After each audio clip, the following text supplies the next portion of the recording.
So Danilo Dantas did his PhD in computational epistemology at the UC Davis, and he's going to present us his talk. So hello guys.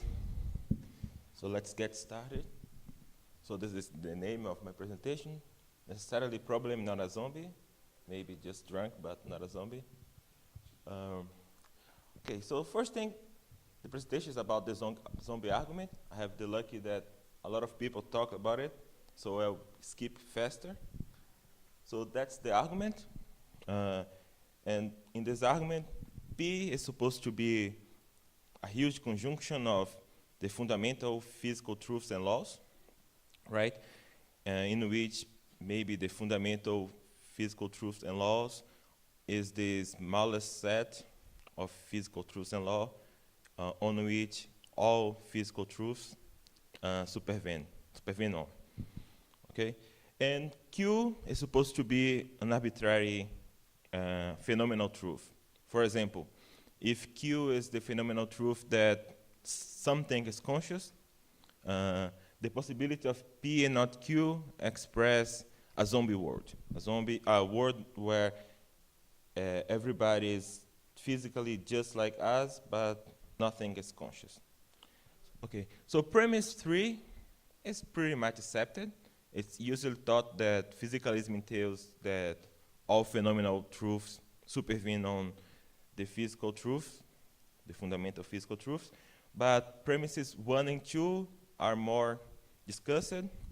One way of defending the two premises 1 and 2 is to devise different notions of conceivability and possibility. So, for example, you can distinguish between prima facie and ideal conceivability, negative and positive conceivability, and between primary and secondary possibility.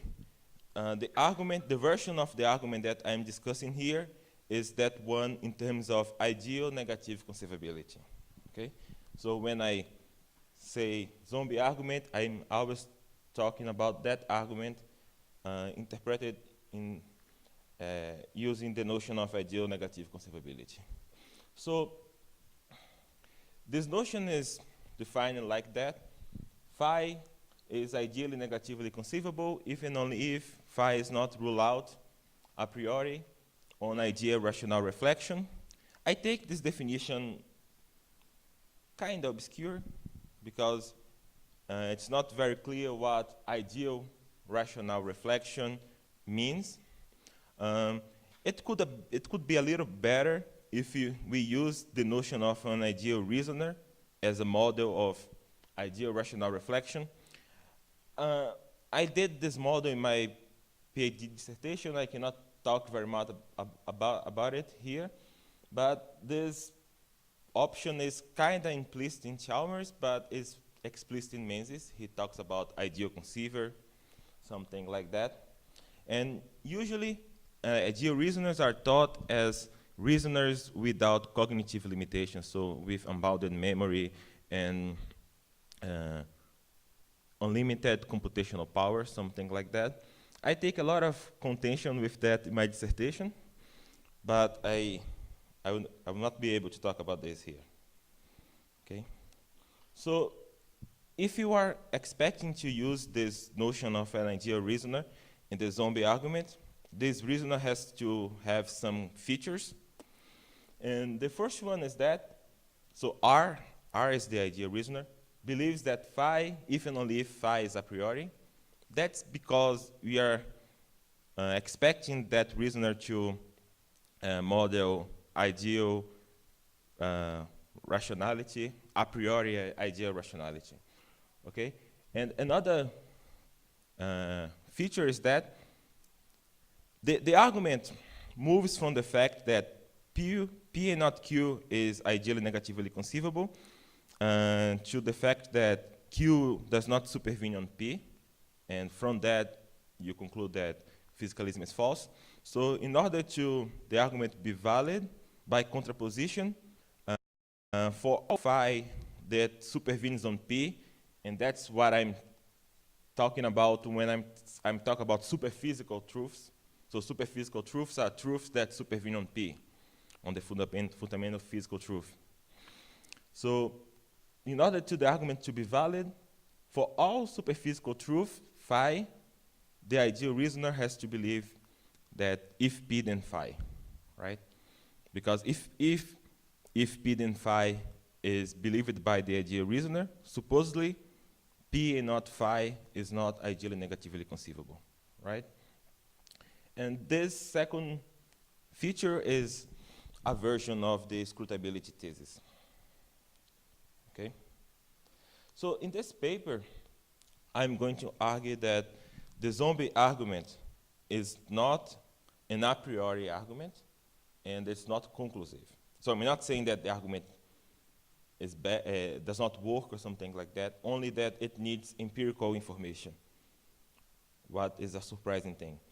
So my idea is that depending on the interpretation of probability that you use in the argument, so if probabilities are understood as some kind of function of the set of physically possible worlds, then probabilities will be necessary and then superphysical, and then the ideal reasoner will have to be able to believe all probabilities a priori.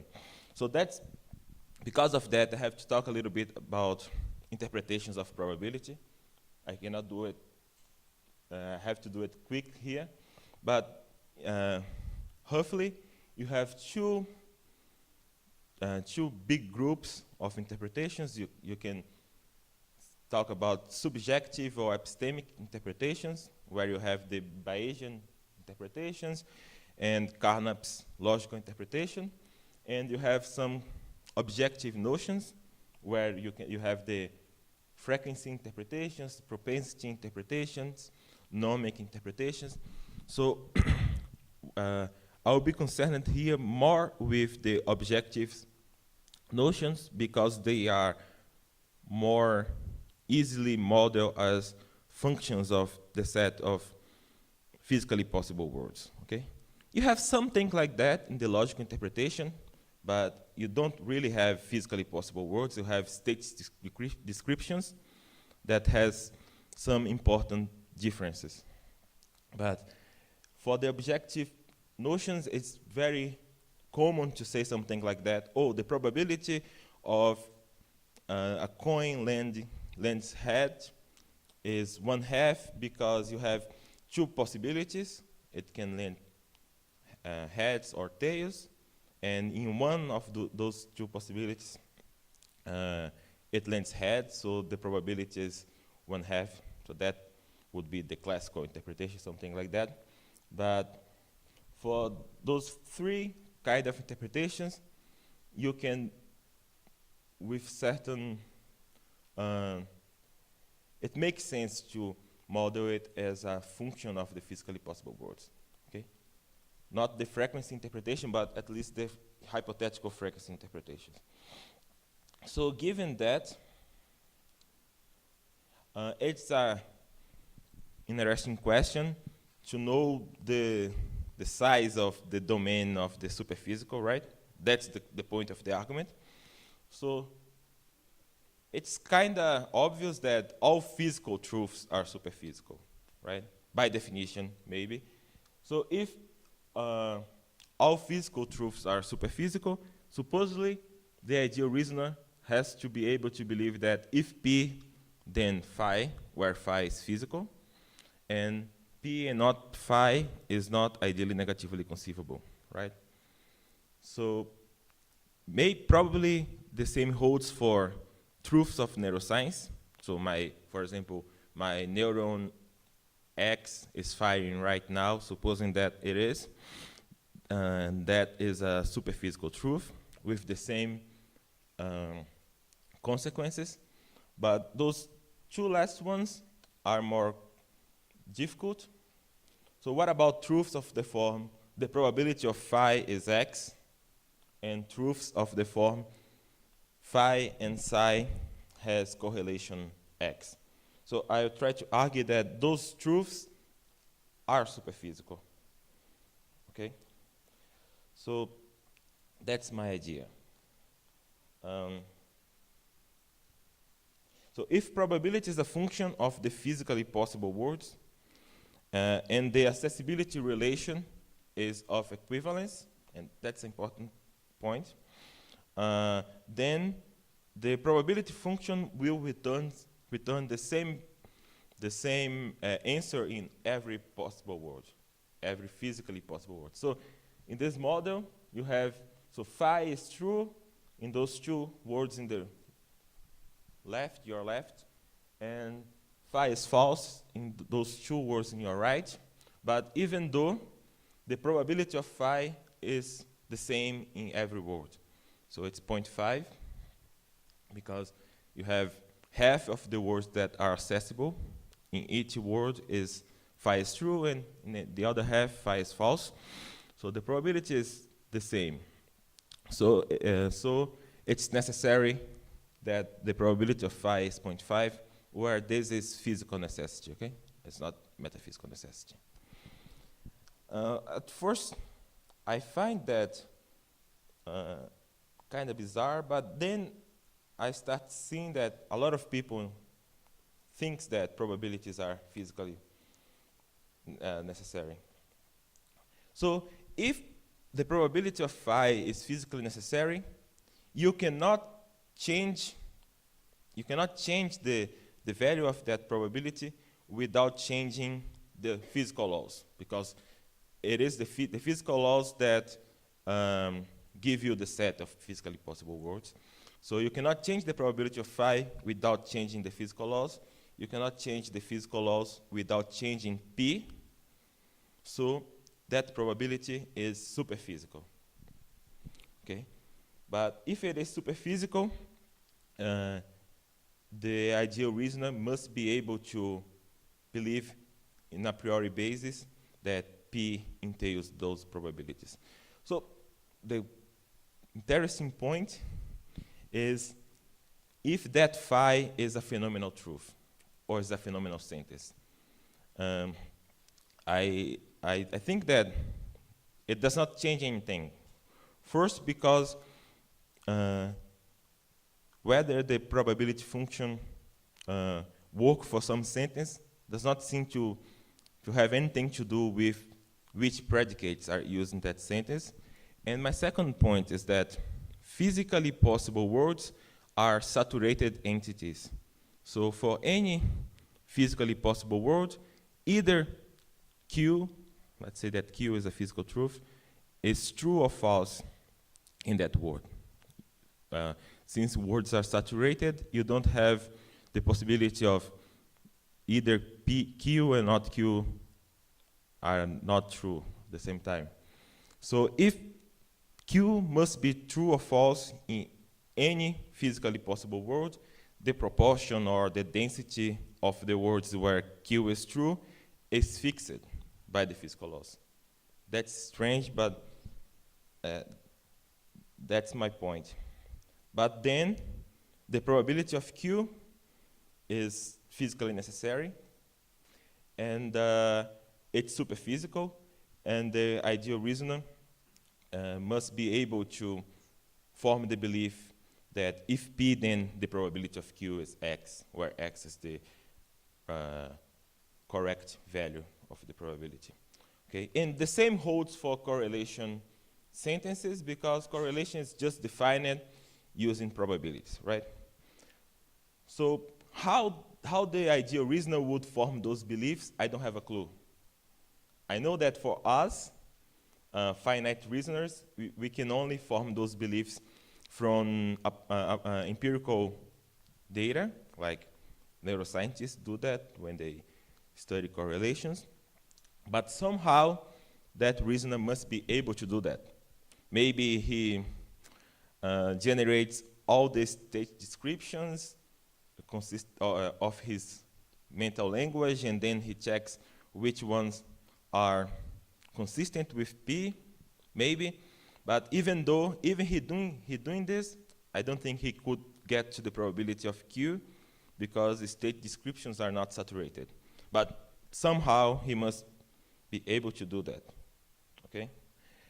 But if that's the case, I think that it is not true for every Q that P and not Q is ideally negatively conceivable, depending on the probability of Q and the correlation between Q and some truths of neuroscience. An ideal reasoner can believe on a priori basis that if P then Q, and that's the negation of P and not Q, okay? Okay. So that would be his line of reasoning. So suppose that you have some Q that has a probability higher than 0.5. Actually, that 0.5 is just some threshold. You can probably want a higher threshold. I just picked 0.5 as the lowest possible. But I think that you can repeat this argument for thresholds arbitrarily close to 1. But let's go with 0.5 at this moment. So if you have some Q with probability higher or equal than 0.5, and there is some positive correlation between that Q and some N, where N is a truth of neuroscience.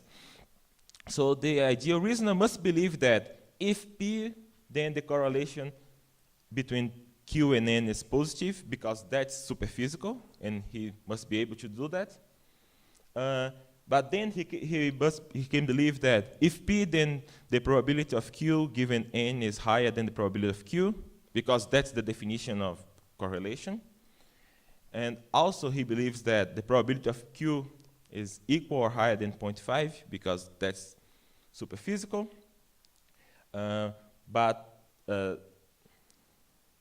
Then, by transitivity of the higher than relation, he can conclude from 3 and 4, then the probability of Q given N is higher than 0.5. And he believes that the probability, he believes that P implies N, because that's superphysical. And then using some kind of statistical syllogism or some other rule, like Lockean thesis or something like that, he could conclude that if P then Q. Okay? But then, for this Q, the argument does not hold. So my idea is that given that the argument is not a priori or conclusive, that's my point. I think it's very likely that you have some Q and N with those properties, right? If you believe that the probability of each human being being conscious is as low as 10 to the minus 9, so the probability that some human being is conscious is almost 1. So you do that calculation, and you have a lot of results in neuroscience saying that you have positive correlations between consciousness and some brain states or something like that. So for the Q, something is conscious, probably those two requirements are fulfilled. So my point is that it's not that there isn't any Q for which the argument holds. Probably there is. But in order to run the argument, you must have some kind of empirical data about the probability of Q and the correlation.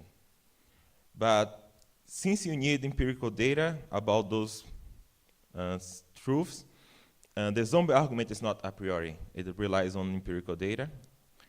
And it's not conclusive, because any empirical data for the fact that the probability of Q is lower than 0.5, or the fact that you don't have any N such that you have a positive correlation with Q, is inconclusive, non-conclusive. Especially for that one that is a universal quantified sentence. So that's what I want to talk about. So that's my email. You can ask some questions.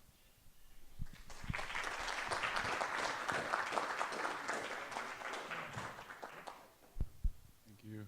Okay, I'll hand it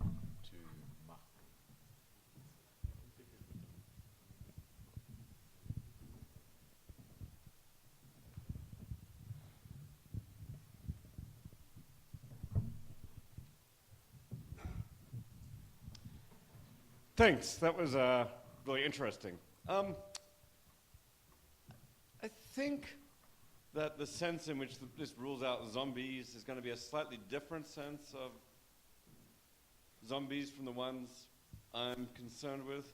And I think the reason is something like this. Your principle that probabilities are determined by the laws of physics, I'm not sure that's the best statement of the principle. Maybe that's true in worlds where physicalism is true, and the only laws of nature are laws of physics. But there are other worlds where physicalism is false. Maybe they've got completely different laws, and then in those worlds, the probabilities will be determined by the laws of those worlds. And in some worlds, dualism is true. I think our world is one of those worlds. There are laws of physics, there are psychophysical laws.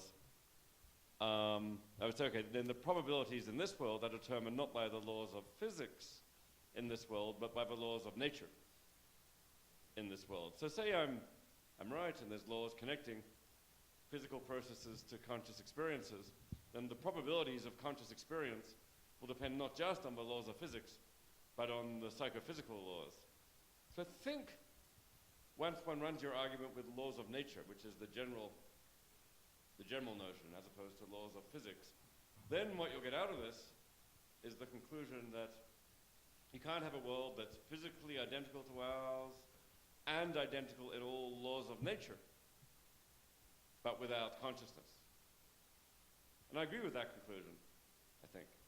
And if you defined a zombie as a being that was physically identical to ours, a zombie world as a world physically identical to ours, sharing all the laws of nature of our world without consciousness, then I would agree that zombie worlds are impossible. But I think that's not the relevant notion for physicalism, because even the dualist can allow that zombies in that sense are impossible. I think the sense which is required is a world that's physically identical to ours and identical in the laws of physics without consciousness. And I don't think this argument will give you that for the reasons I was mentioning. At least that's how it looks to me.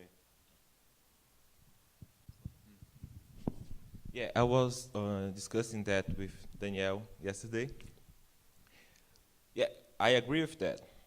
But then we have to see how we implement that. Because maybe if you have that, you must have accessibility relation that is not equivalence relation. Like in my paper, I try to argue against that possibility, but I don't think it is an argument that you would accept.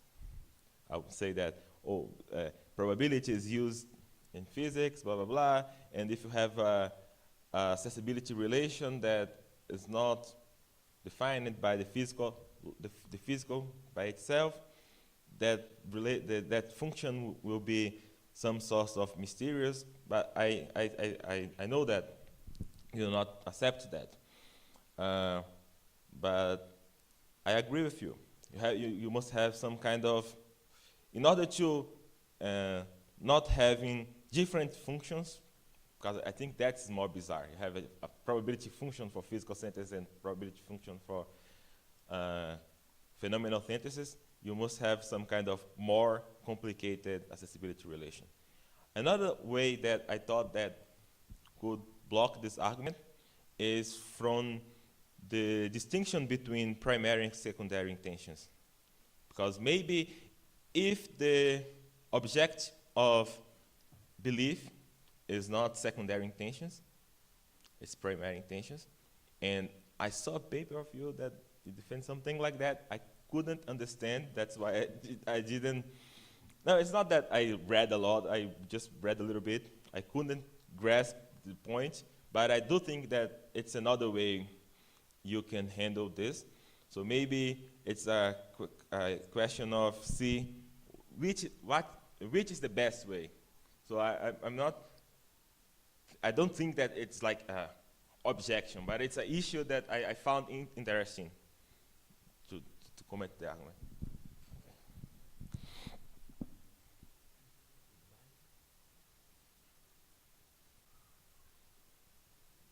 Tiny thing about about the accessibility relations. I'd have to work through what you said, but maybe it could be an equivalence relation on the space of nomologically possible worlds.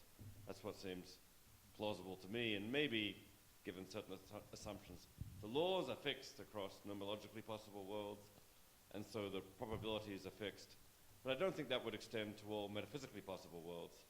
Once you go to worlds which have different laws of nature, I would think that the probabilities would naturally be understood to vary then. Yeah, so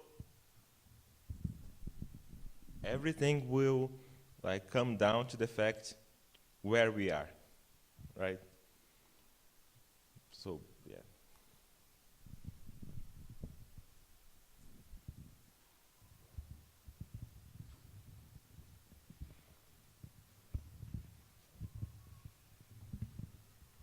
Thanks. Yeah, I mean, basically a version of the same question that I think I can now ask a follow-up to, if that's okay. So the equivalence relation, as I'm understanding it, will have to be not an equivalence relation because the modal space at the different worlds will vary, right? So like I'm here, there's certain worlds that are possible for me. If I was in a different physical world with maybe different psychophysical laws, different worlds would be possible. So when you say that, and the possibilities will be fixed by both the physical laws that are true in that world and the psychophysical laws that are true in that world. Is that right? If you have this. Yes. So I mean the claim that the accessibility relation, just this clarificatory question. The claim that the accessibility relation is not an equivalence relation is the same as the claim that there's different psychophysical. So the claim that the accessibility relation isn't an equivalence relation is effectively the same as the claim that the psychophysical laws will be different, because it will be an equivalence relation on the total nomic space, but not on the physical space, because there will be different laws active in different. I agree with you. That's what I was trying to answer, but for me, I have to try to write down model and thing, because I cannot really see that. Like this is like the maximum I can see, so I have to write down. But that's I agree with you.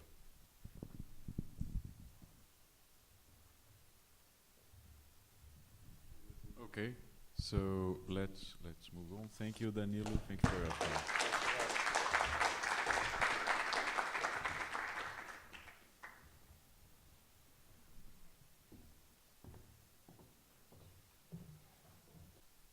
Okay, so Jonas is a professor at the Unesp University in São Paulo, in Marília, Bauru.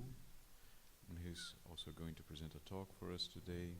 You may start. Thank you. Good morning, everybody.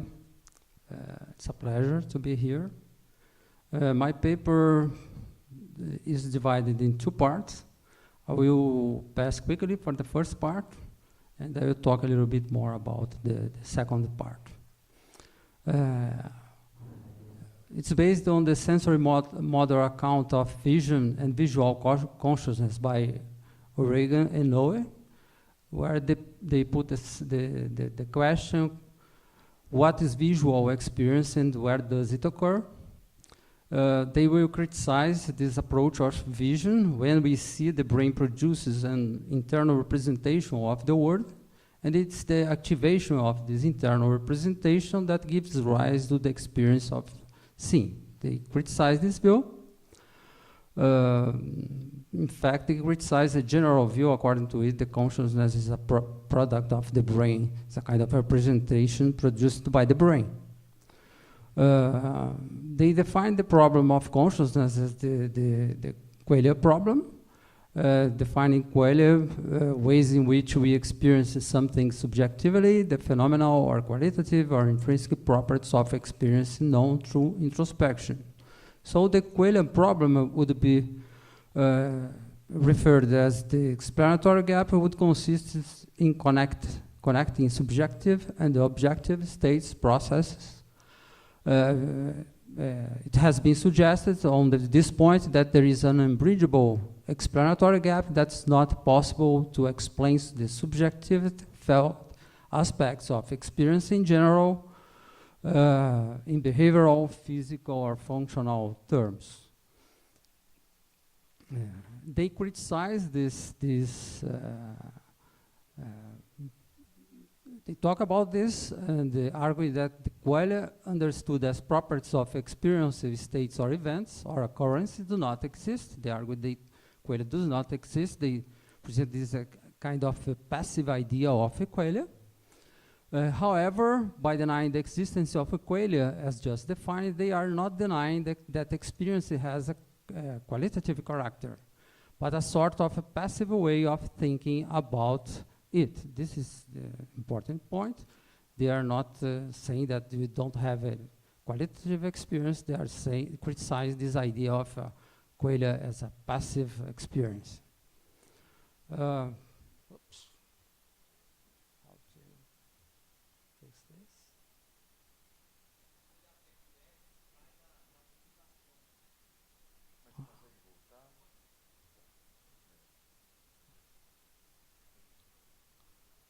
Okay. So they propose to solve the explanatory gap, proposing a more precise description of the experience.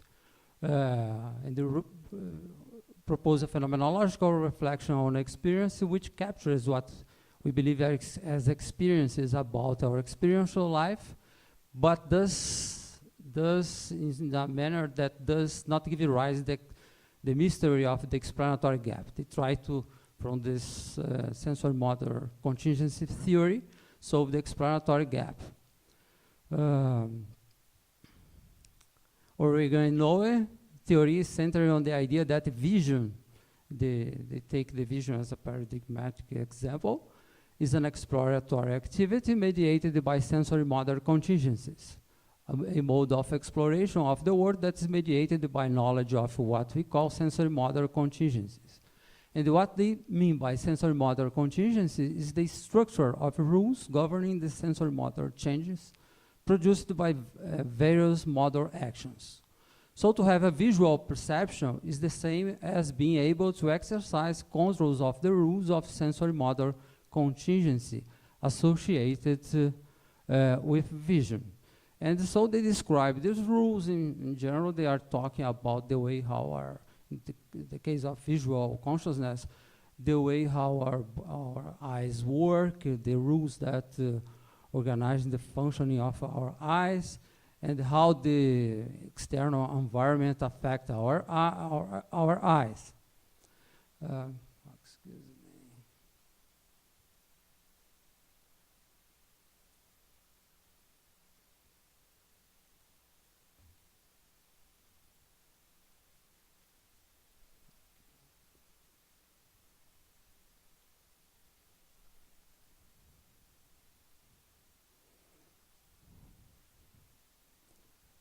And they say that rules are necessary but not sufficient to experience of seeing. To have a visual consciousness, it's necessary in addition to exercising the mastery of the relevant sensory motor contingencies, to make use of this exercise for the purposes of thought and planning, for the purposes of thought, control, and action. So just the laws of contingencies are not enough to explain the experience of seeing, the conscious experience of seeing. Okay, you ask again. I'm sorry, but could you fix it?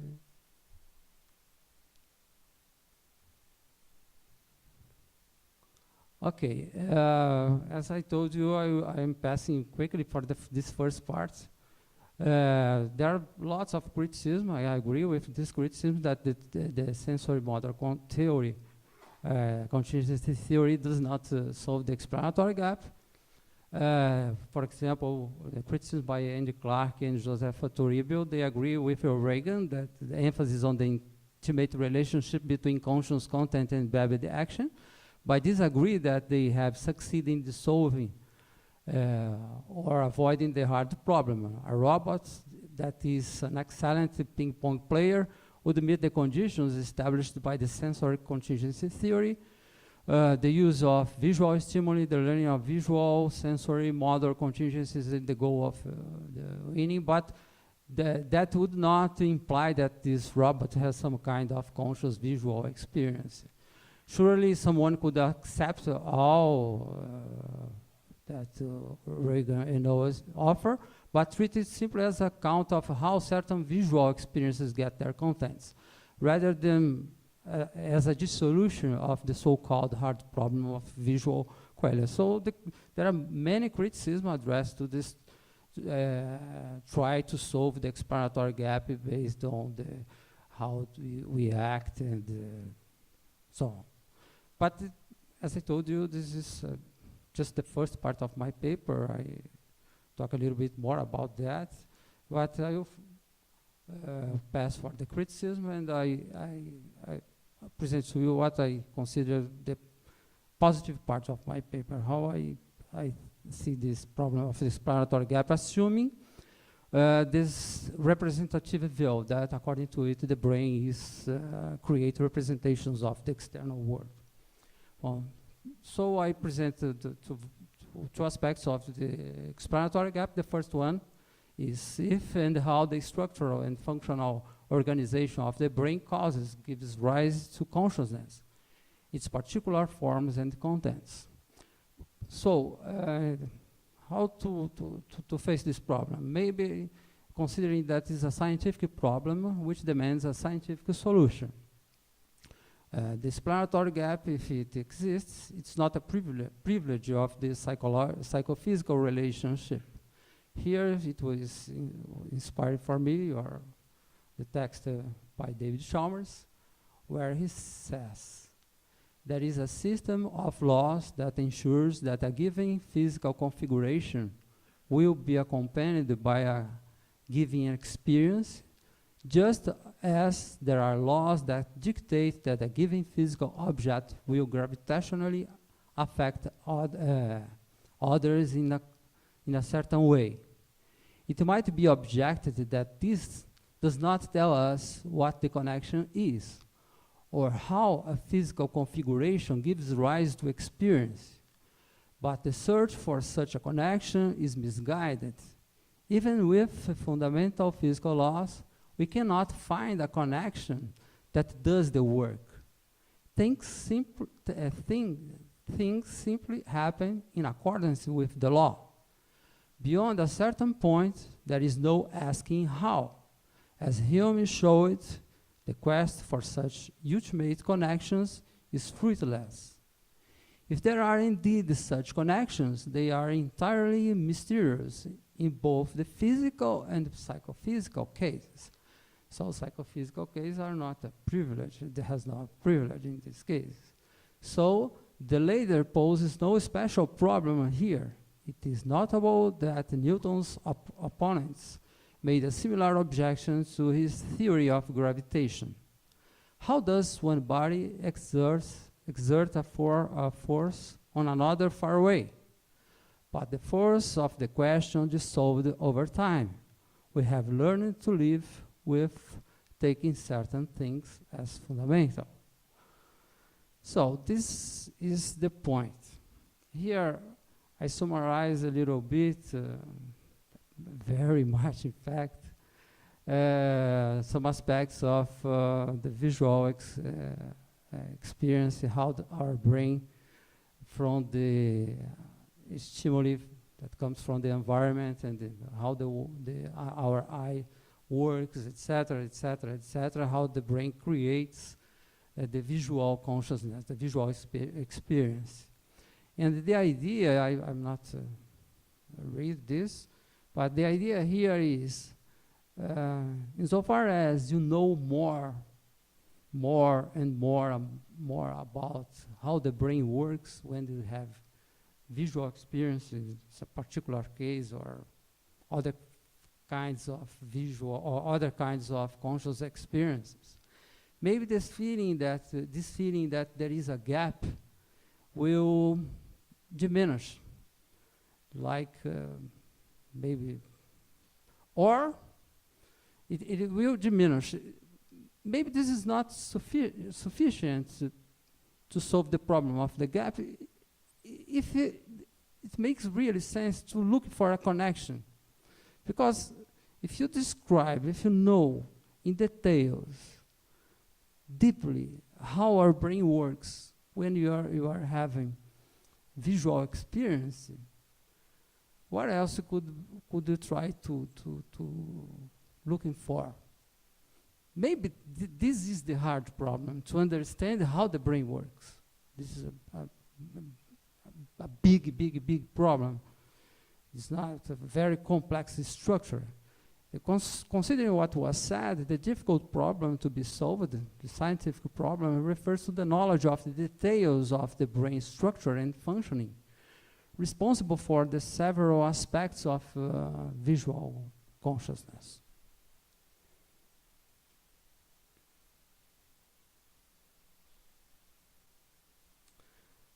Another aspect that I'd like to consider is what's known by the word causation problem. How the visual, related to explanatory gap 2, how the visual consciousness, being a qualitative property of the brain, could actually act causally on the physical brain. I think that we have a problem in this formulation of the problem. Intrinsic to this formulation of the problem is the idea that consciousness is a non-physical, immaterial, Cartesian substance, or a property of a non-physical, immaterial Cartesian substance, which acts causally, top-down, downward causation on the brain. This Cartesian idea of substance is very important because it's that idea that the mind is something that exists by itself.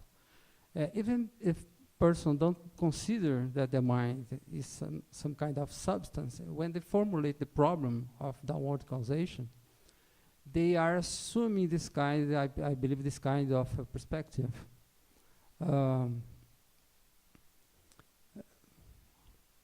Hence, the problem widely pointed out by critics of Cartesian dualism. How does a non-physical immaterial substance act causally on a physical material substance? We could ask something like, how our visual experience act on our brain, producing our action? This kind of formulation of the problem is a Cartesian formulation of the problem.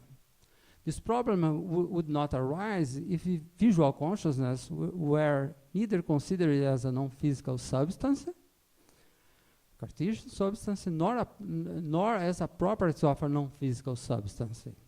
Rather, it could be considered as a qualitative property of a conjunction of physical states, processes, being the brain the organ that supports and experiences it.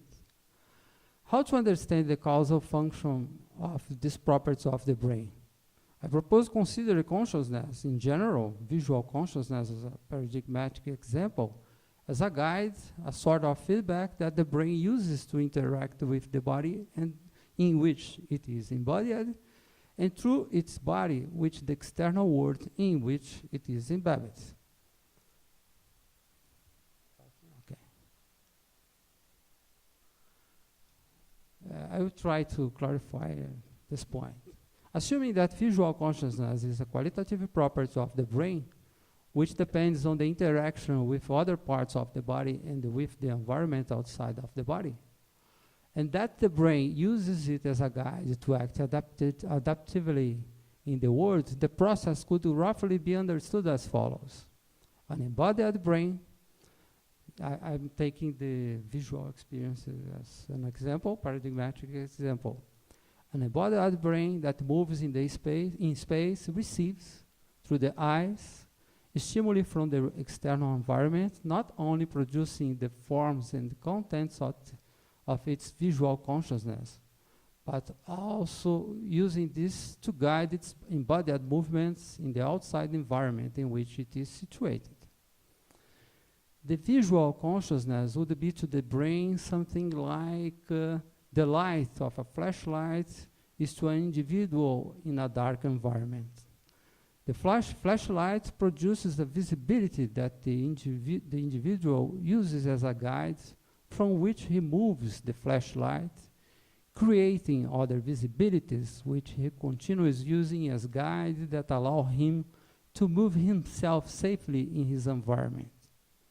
Although this individual depends on the flashlight and the light produced by it, it is him that moves the flashlight from the visibility previously produced, creating new visibilities that allow him to act adaptively in his environment.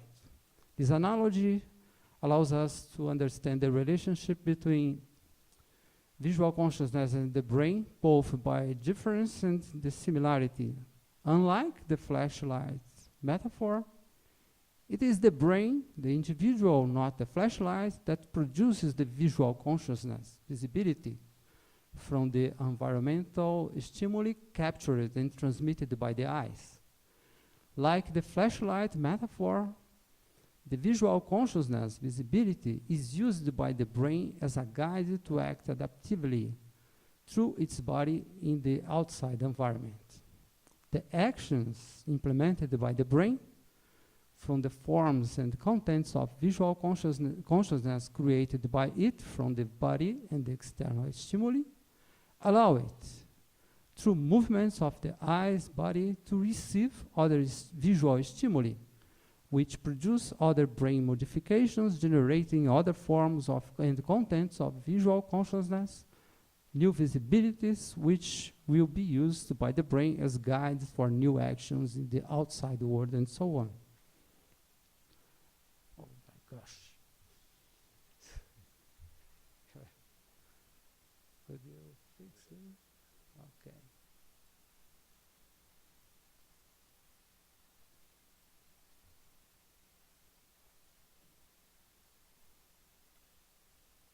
So it's that last slide. Okay. The general idea is that the brain, being the organ of the conscious mind, is the real agent.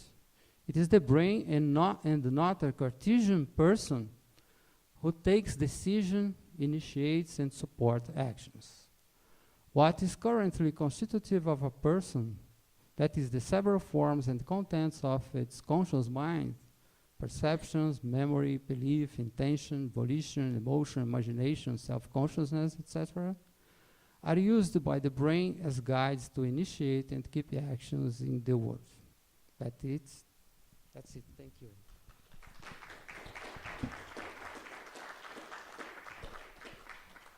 Okay, thank you. Let's start the discussion. Wilson. Okay. Sorry. Dave.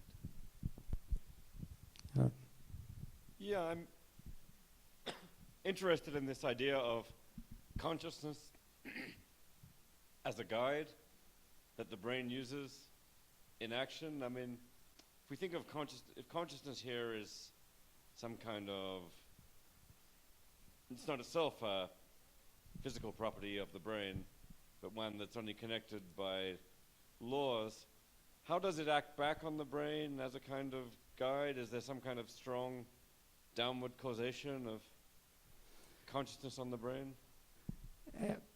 I think that this idea of download causation is a little bit misguided. Because when we think in download causation, we think about consciousness as a kind of Cartesian substance that would act from above on the brain. But that not exists. The consciousness is not a substance. It's something that the brain produces. Okay, we could say that it's not physical because you don't use physical categories to define our internal experience. Okay, no problem about that. But it's not something, it's not a substance. You don't need to look for a fundamental substance to explain consciousness. I think that maybe the problem of connection does not exist. Unless, if it exists, it's not, as you said, privilege of the psychophysical relationship. You have a general skepticism about science in general. As Hume said, okay, this is not exclusive to psychophysical relationships. So I think that there is no downward causation. The brain has experience, and according to its experience, it acts. What I said about the visual consciousness applies to everything, our beliefs, the brain has beliefs and act according to these beliefs. So the consciousness is a kind of phenotype that the brain uses that has adaptive role in the world. And these phenotypes, of course, change the brain. When we talk about brain plasticity, how the experience changes the brain, we are talking also about the conscious experience. This brain that is looking for the environment, using the eyes as a tool to move in the environment, is changed by the environment. So the consciousness is this property that the brain has. It has probably evolutionary history, and okay, but maybe the hard problem is to understand how the brain works, producing these properties and how he uses that. But there is no downward causation, because the consciousness is not a substance, a Cartesian substance. If you are the problem that Kim puts induces us to think about consciousness as a substance. Say, oh, downward, that substance, the brain produces the visual consciousness, the brain produces pain, and the pain downward acts on the brain. But it's not a substance. How? It makes sense if you're a Cartesian guy, but it's not a Cartesian guy to think that the mind is conscious mind is a property of the brain. We shouldn't formulate the problem this way, I think. I don't know, at least I have been working this.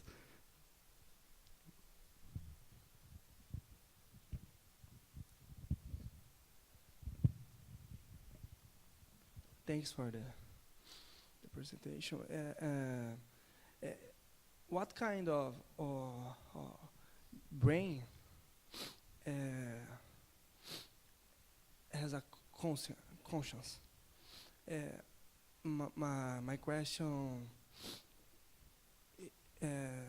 is because a lot of animals has a brain, okay, and they have a different kind of brains. It's not the same structure, and all them has this product conscience. I don't know. All them is very much, but we can think that if the consciousness is a property of the brain, they have consciousness, but probably different kinds of consciousness according to their brains. But you don't need to think about animals, just among us. Blind people have a different brain from people that have a normal brain, visual brain. If we lose our vision, we have some damage in our eyes, and in our brain starts changing completely. Parts of the brain is the brain plasticity, other parts we assume the functions. So it's according to evolutionary point of view, the consciousness didn't start with us.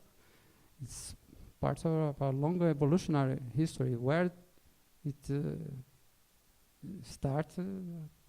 It's difficult to think about. For example, the ants, they have a conscious experience. What kind of conscious experiences do they have? Okay. You? Okay. I don't know, just a simple question.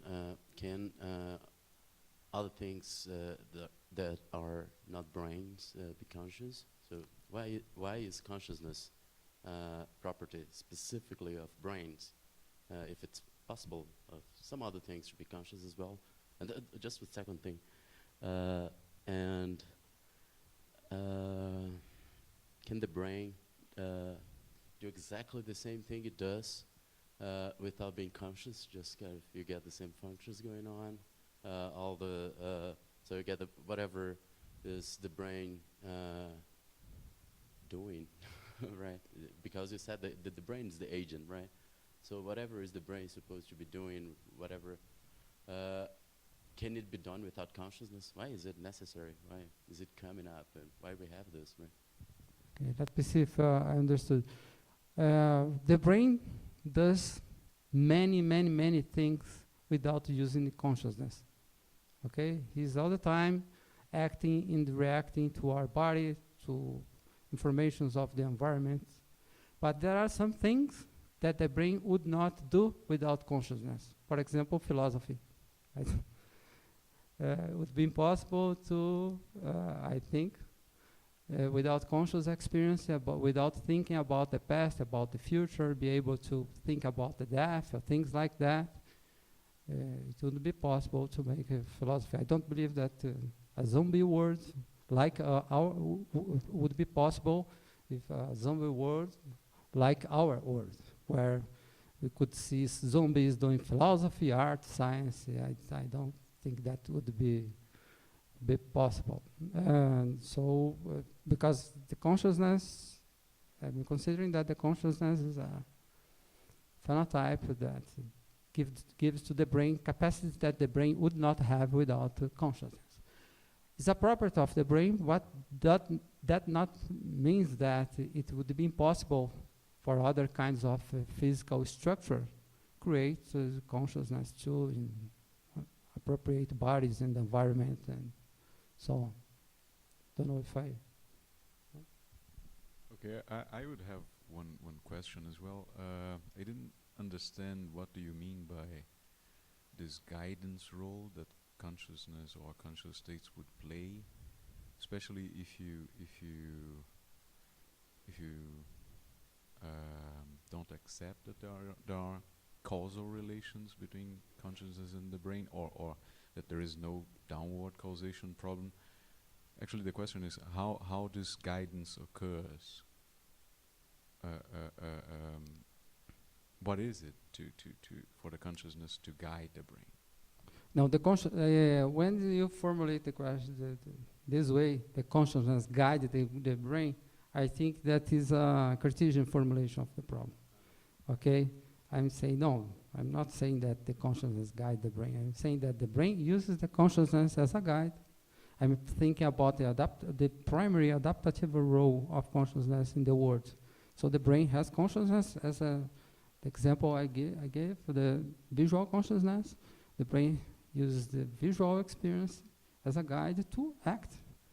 If the brain is not able to see, it's not able to move adaptatively in the world. So he uses the visual consciousness as a guide. I'm not. If I say that the visual consciousness guides the brain, so you have the problem of downward causation, because you are considering the visual consciousness as a substance, something that is above the brain, and when it's the same when you say that it's the person that is the agent. In this formulation, sometimes it looks like the person is something over and above the brain that acts on the brain and then the world that picks some elements of the environment, of the body, of the brain. But it's a Cartesian view of, I think. The person is something that the brain produces in its interaction with the body, with the environment. So, Thank you, thank you. Jonas. Thank you very much.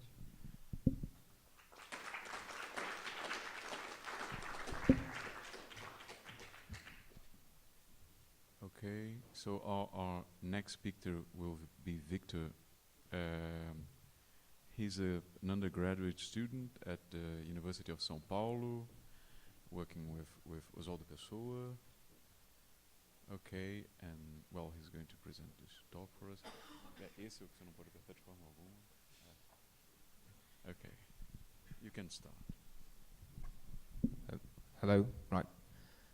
So I'm Victor Sholl, and today I'm going to talk a little bit about epiphenomenalism, or at least my physical body will talk a bit about epiphenomenalism today. Speaking of my physical body, I woke up feeling a little bit sick, so apologies if I sound a bit funny. If it's hard to understand, I can just let me know. I'll try to change the pitch of my voice, so it might be too deep. Okay. It's not working. All right.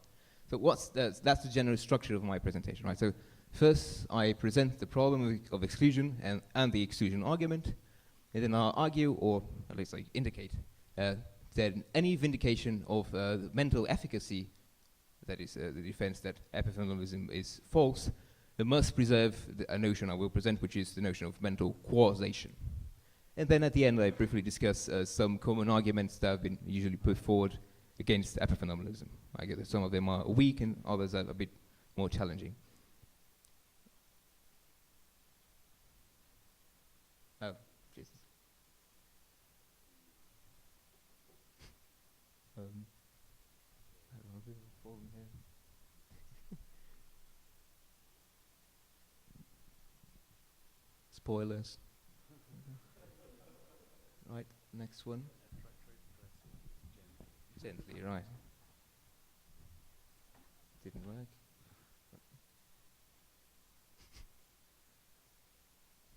Okay. Right, so in his 2010 book, The Character of Consciousness, David Chalmers, after presenting many of his arguments against reductive forms of materialism or physicalism, says that there are mainly three kinds of theories which are still on the game, right? So still options, lively options. The first one is type G dualism, which is just interactionist dualism. Type F monism, which comprises anything from varieties of neutral monism, panpsychism, panprotopsychism, etc. And type E dualism, which is epiphenomenalism, which in broad terms is just the thesis that at least some, because I don't have to accept that all mental states are epiphenomenal to accept epiphenomenalism, at least some mental states are real, dependent on physical states, but are causally inert. They don't they don't cause anything. So the question is, are there any considerations that can favor epiphenomenalism in specific, right? Detaching it from the other two? I think there is. There are famous ones. The first one is the problem of exclusion. There are many different formulations, but they all have this form. It consists in a tension between some assertions that, at least prima facie, seem isolatedly or plausible, but in conjunction seem to be problematic. There seems to be no way they could be all true at the same time. So the first one of them is mental efficacy. Why? So this is merely the thesis that there are mental causes for physical effects. Right? This is very commonsensical. When I feel pain and I retract my arm, supposing it's not a mere reflex, will be an example of this happening. The second one is the causal closure of the physical domain. He presented as at every time at which a physical event has a cause, it has a sufficient physical cause. Right. There's some controversy as to what's the best formulation for this principle, but the general idea is simply that if this is true, you will never have to resort to a non-physical cause to explain the occurrence of any physical event. Right. This is very much accepted by a variety of naturalists, so it's a very popular principle. The third one, probably the most controversial, is non-reductivism, which states that mental causes are irreducible to physical causes. Right. So many people accept that, some of them don't, but if you do, the problem is knocking at your door, because we have no overdetermination, or NOD, which states that there is no systematic overdetermination. That is, that no kind of event is systematically caused by more than one sufficient cause at a time. Systematic overdetermination is generally presented by contrast with the notion of genuine overdetermination. A famous example would be two shooters standing in line, aligned, and there's a person sitting in the middle, and they shoot at the same time, and the bullets meet at the center of the person's skull. Rather ghastly, the person dies. The death was caused by both bullets acted in concert, but each one of them would be sufficient to cause the death, so that would be probably a case of overdetermination, right? So more than one sufficient cause causing something at the same time. But this, Jagon Kim argues, is rather rare. What's bugging us, what we don't want to assume, is systematic overdetermination. That is, when it never occurs that an event of some kind, that every time it occurs overdeterminately. So if every time mental causation occurs, it occurs overdeterminately, this is not something we want to maintain. Right, so this is the summary of the problem. Given that every physical event has a sufficient physical cause, then if the mental is irreducible to the physical, how could there be mental physical causation without systematic overdetermination? So this is the problem. So responding to this problem is probably the greatest challenge we face when we try to work with mental causation. And any response involves further commitments about the nature of causation, such as what does this relation consist in, what are the relata, that is the terms of the relations, are these, what kind of entities figure in this relation, are these events, properties, states, and of course about the nature of the mind and its relation to the body. So it's a very complex problem. And responding to it is especially urgent to what's called the non-reductive physicalists, which here I understand merely as the thesis according to which at least some mental states are irreducible to physical states, but are dependent on them or are determined by them in some way. So usually modeled through the relations of supervenience, emergence, or realization, right? That's the fact that the physical has this fixing nature is what allows them to be called physicalists at the end of the day. So people don't consider them to be physicalists, but that will depend on I don't know how low you set the bar for a minimal commitment for physicalism. Okay, so there's a problem. I have to get back again.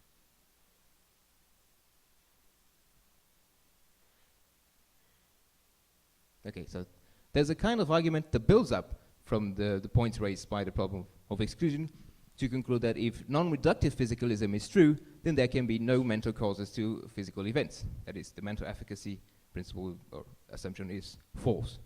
This is the exclusion argument. It was made famous by Jagon Kim, but it has showed up in many different versions. The one I propose is inspired by Kim but contains modifications. So the following argument I'm going to present assumes as premises the causal closure, the no overdetermination principle, and as a hypothesis, non-reductivism. For economy, I will not repeat them, but they are implicit premises. Right, so here's the argument. So we start by assuming, non-reductivism as a hypothesis. This is our first premise. Mental causes are irreducible to physical causes. Right? So assume further that a given mental event M of the kind that non-reductivists say is irreducible, generally a conscious state, so sensation, assume that this kind of M causes a physical event P. So there's a second hypothesis for a reductio. M causes P. Right, but by the causal closure principle, P has already a sufficient physical cause. Let's call it a P star. So if M causes P, then either M is reducible to P star or P is overdetermined. M is not reducible to P star, according to non-reductivism. So if M causes P, then P gets overdetermined. But this contradicts no overdetermination. So for reductio, M does not cause P, right? This result generalizes since there was nothing special with the M or P we selected. Every event of those kinds would follow the same conclusion. So a conclusion is if non-reductivism is true, then irreducible mental events do not cause physical events. There's this nuance. the way I formulated non-reductivism is not actually identical to the non-reductive physicalism as I formulated. Non-reductive physicalism contains additional ontological commitments. This merely states that mental causes are irreducible to physical causes. But anyway, if we come to accept that, accept NR through accepting the thesis of non-reductive physicalism, then according to the argument, we are left with epiphenomenalism proper. Some mental states are real, dependent on certain physical states, but nonetheless are causally inefficacious. Now, since almost no one wants to accept epiphenomenalism, the argument is usually faced as a reductio against non-reductive physicalism. But if we have independent arguments for non-reductivism, such as some of what Chalmers argues, well, then it can be viewed as an argument leading to epiphenomenalism. Right, there are many possible responses to the argument, but what I want to present is that any viable theory that wants to vindicate mental efficacy and thus avoid epiphenomenalism must preserve this notion of mental causation. It was coined, the term was coined by Terence Hogan in his eponymous 1989 paper. And I'm just going to explore the general idea, right? So he presents the idea and sketches some formulations of this idea. Everything I want to say here is independent from those formulations in more detail. So the general idea is that the causation means that the mental causes qua mental, right? So it is in virtue of the peculiarly mental characteristics that mental states cause whatever they do. So generally we believe not merely that mental events and states are causes, but also that they have the effects they do because they instantiate the specific mental properties that they do.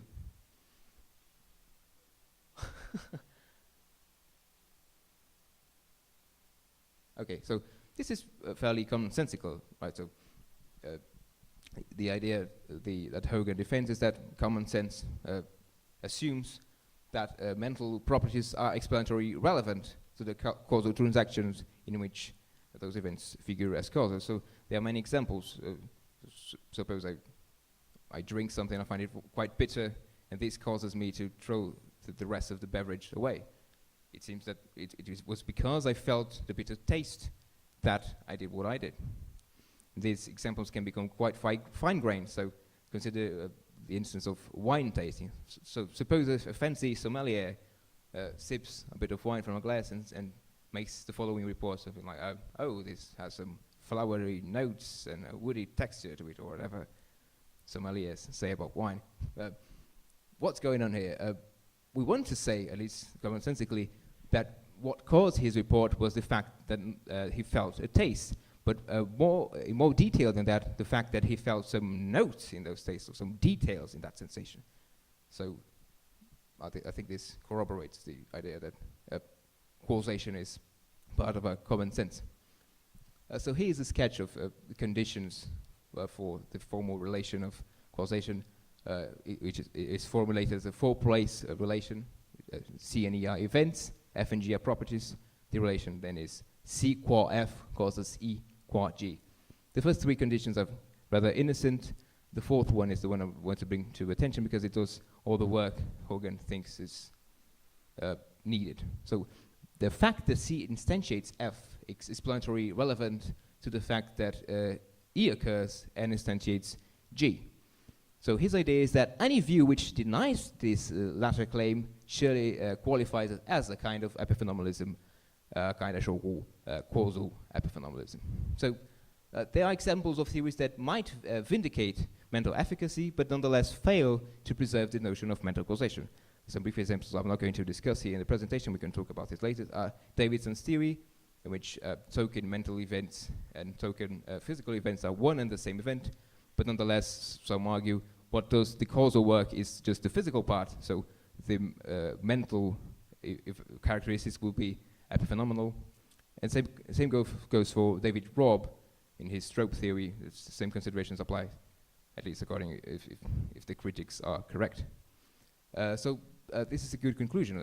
You can have theories that reject non-reductivism and yet fail to preserve causation. That's the idea. If you maintain that a mental state causes something, but that the mental properties or mental characteristics are not what do the causal work, then the result is a kind of epiphenomenalism at the end of the day. The same way it would be if we didn't preserve efficacy. Here I just suggest some ways of interpreting the mental causation idea in more detail, right? So I phrase it in terms of in virtue of. This is very broad. We use in virtue to talk about any dependence relation, be ground or causation. 5 minutes, okay. So some quick suggestions. We can try to make this more precise to the notion of causal powers, which might be too strong. That when mental causation occurs, the mental properties are the ones who do the causal work. The causal powers stem from them. I think this would lead, in conjunction with NR, to a kind of interactionist dualism. The other is the notion of causal relevance. Peter Menzies and Christian List have a theory of causation centered on the notion of causal relevance, which is also called making a difference. So this could possibly capture the idea too. I think it has problems. We can talk about that later, but just some suggestions. Well, so some say we shouldn't really fear the threat posed by exclusion. After all, epiphenomenalism is absurd. It can't be true. A great example of this is this quote by Fodor, say that if my itching is not causally responsible for my scratching and stuff like that, if none of that is literally true, then practically everything I believe about anything is false, and it's the end of the world. Right, so epiphenomenalism will be the end of the world. But is it really? I mean, surely it's quite intuitive that our sensations are relevant to producing our behavior, but our intuitions, or what seems to us, can lead us astray, especially in matters of causation. It's not always obvious what's causation and what's mere correlation. So I examined some arguments. The first two are rather weak. I think they are plausible responses by the epiphenomenalists. So the first one is the knowledge of other minds, right? So if we cannot infer consciousness from behavior, since it will play no role in causing the behavior, then we cannot know whether others are conscious or not. The response is, well, we don't have to infer from behavior. We can infer from similarity in nature, in constitution. It's because you are built in a way similar that I am, that I infer that you work the same way I do, and you have consciousness as well. Well, one possible consequence is, well, what about multiple realizability? We don't want to rule out in principle that beings highly different from me in terms of our constitution, such as octopuses or silicon-based aliens, could have consciousness. But wouldn't this response block this possibility?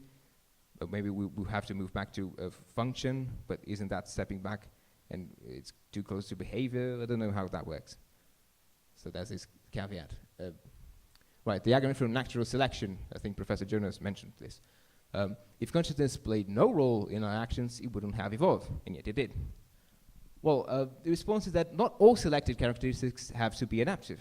One common example is the blood color.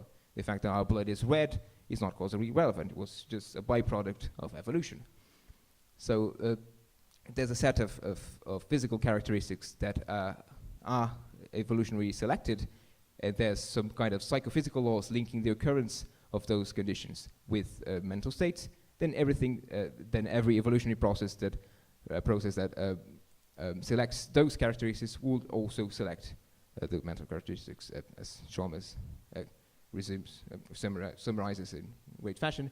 If evolution selects appropriate physical properties, perhaps involving physical or information configurations in the brain, then the psychophysical law will ensure that the phenomenal properties are instantiated too, right? So it rides piggyback along the process. But there's some problems with that. It's still quite counterintuitive, as Professor Jonas said. Well, we want to say that it's because I feel the phenomenal pain that I avoid being hurt. If I were a zombie, it seems weird that I would react that way. It seems that it's relevant, what we feel to what we actually behave. Okay, this is an intuitive thingy. And explain the fitting pairing, which is, why do we feel pain when you get, okay, I'm just explaining. Why do we feel pain when we get hurt and not some itching sensation or pleasant sensation? This is difficult, but it's not a problem unique to epiphenomenalism. So those are the last ones. This is the harder ones, right? So knowledge and reference, the considerations are pretty much similar. without causal contact, how could we come to know our own epiphenomenal states or even refer to them? Right, this is especially if we accept the causal theory of reference. Some possible response for Louis Chalmers is, well, deny that the causal requisite, and perhaps what is required some sort of connection where we do in fact possess, such as constitution. Maybe our sensations constitute our phenomenal concepts or phenomenal beliefs, and that's enough for granting that we have knowledge. That's a research product, I suppose. A related problem I just merely want to suggest is regarding personal ontology, right? So what kind of entities we are. So if we accept that some mental states are epiphenomenal but others are not, so for instance you might accept that consciousness is epiphenomenal but beliefs aren't, then what kind of entity are we? I mean, how could we have contact with our experiences and still have beliefs, but some of them are epiphenomenal, some other states are not? That's weird. I just want to suggest you to think about that. Well, so in conclusion, even if that is not our first pick, epiphenomenalism might still earn its place among the viable theories. It is not easily defeated as it sometimes assumed in this, Chalmers argues.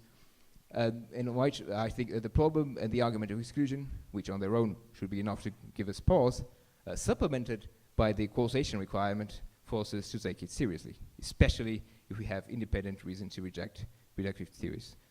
Thank you very much.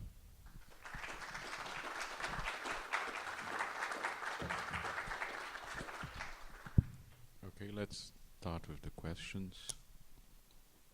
Dave?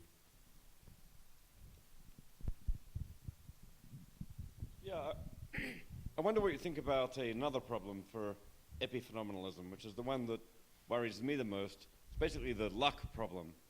I mentioned it yesterday.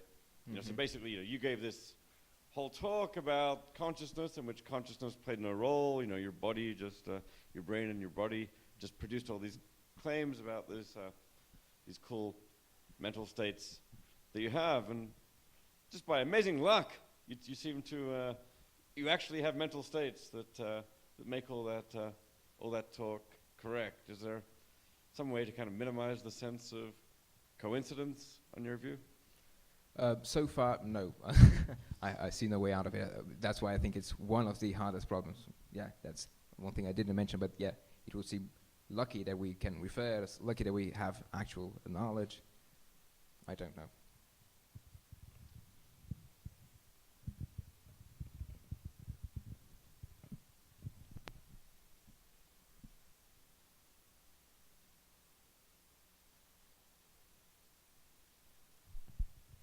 One thing, you said that something at the end that epiphenomenalism is, usually taken to be some absurd view, so you can just roll this out, that's crazy, right?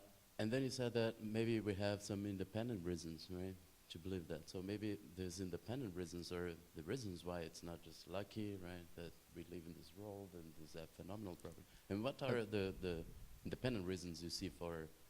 Well, I think what I meant was that we may have independent reasons for accepting a non-reductivism, and then in conjunction with the exclusion argument or the exclusion problem, this will lead us to epiphenomenalism.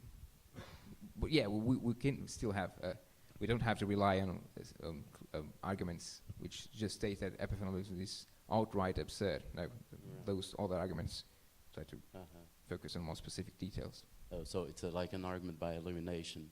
You don't really have independent reasons. You have reasons to rule out the other options, and then you're left with that phenomenalism. Is that the rationale? Yeah. I don't think they are naturally born epiphenomenalists. I think you're generally lead to this position. But well, I think if you accept non-reductivism and if you accept the exclusion argument, then I think the conclusion seems to follow that you have to accept epiphenomenalism. So the moral of the story was that we should take this the challenge posed by exclusion more seriously, especially in light of this additional requirement of mental causation. Okay, but I have a question. What would be the relation between these epiphenomenal states of consciousness and or consciousness as an epiphenomenal thing, and the physical body, is it realized?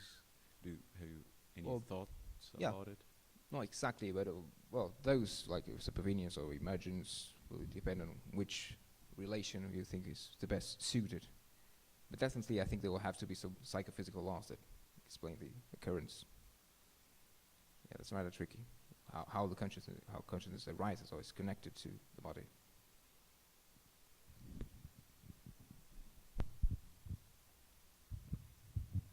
Hey, thanks for the talk.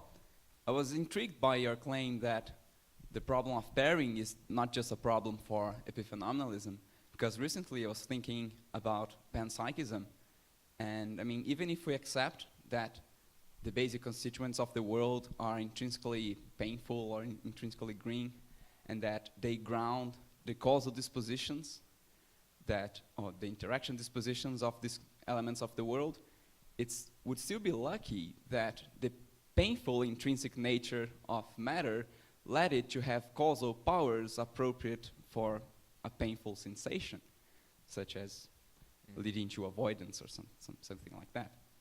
So, yeah, I just wanted to comment that it's not just a problem for epiphenomenalism. Really. Yeah, I mean, what's in the sensation of an itch that causes us to itch? So, what's in the pain that it makes it painful? It's rather like what's in painfulness that makes it lead to aversive reactions, for example. So especially if you have to focus on this phenomenal character to explain this. It's not easy. And so, I mean, it's a very hard problem because, I mean, the causal powers, we seem to be describing them functionally in terms of structure and dynamics. And, I mean, it's like a reverse hard problem. How would you explain how painfulness grounds a functionally defined causal power? It seems impossible. That's true, yeah. Especially if you accept some kind of type F monism, right? So you model causation possibly just in terms of relations, but the phenomenal realm will be outside of physics because we talk about the fundamental nature of reality. So how do we get this communication going? That's difficult. So we'll close this first section. Thank you very much, Victor.